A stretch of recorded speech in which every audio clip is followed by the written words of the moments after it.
Hello again to all of you. Our fun in reading never ends. This is what we have today. Galatians chapter 2. We'll read the whole chapter. Then after 14 years, I went up again to Jerusalem, this time with Barnabas. I took Titus along also. I went in response to a revelation, and meeting privately with those esteemed as leaders, I presented to them the gospel that I preach among the Gentiles. I wanted to be sure I was not running and had not been running my race in vain.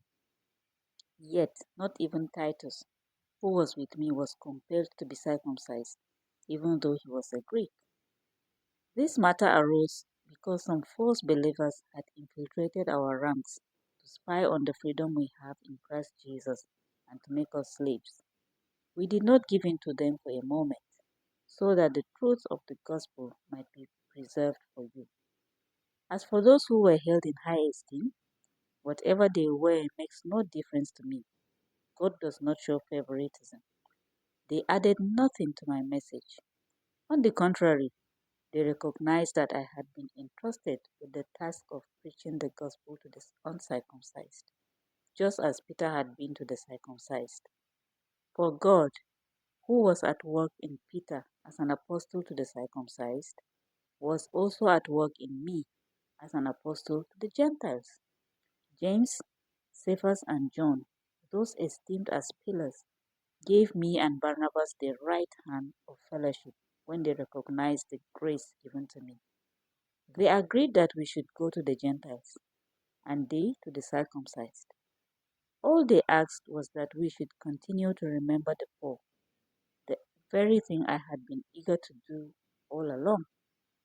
When Cephas came to Antioch, I opposed him to his face, because he stood condemned. For before certain men came from James, he used to eat with the Gentiles. But when they arrived, he began to draw back and separate himself from the Gentiles, because he was afraid of those who belonged to the circumcision group.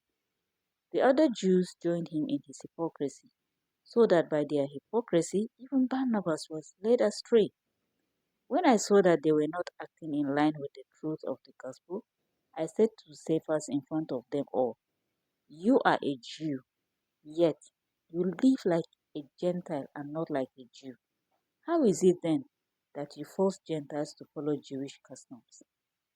We who are Jews by birth and not sinful Gentiles know that a person is not justified by the works of the law, but by faith in Jesus Christ. So we too have put our faith in Christ Jesus, that we may be justified by faith in Christ and not by the works of the law, because by the works of the law no one will be justified. But if, in seeking to be justified in Christ, we Jews find ourselves also among the sinners, doesn't that mean that Christ promotes sin? Absolutely not. If I rebuild what I destroyed, then I really would be a lawbreaker. For through the law, I died to the law so that I might live for God. I have been crucified with Christ, and I no longer live, but Christ lives in me. The life I now live in the body, I live by faith in the Son of God, who loved me and gave himself for me. I do not set aside the grace of God, for if righteousness could be gained through the law, Christ died for nothing. Yeah, this is the end of our reading for today. If this Christ tarries, we will continue tomorrow, but until then, I remain Lami, formed you in the veneer of Christ, saying bye bye.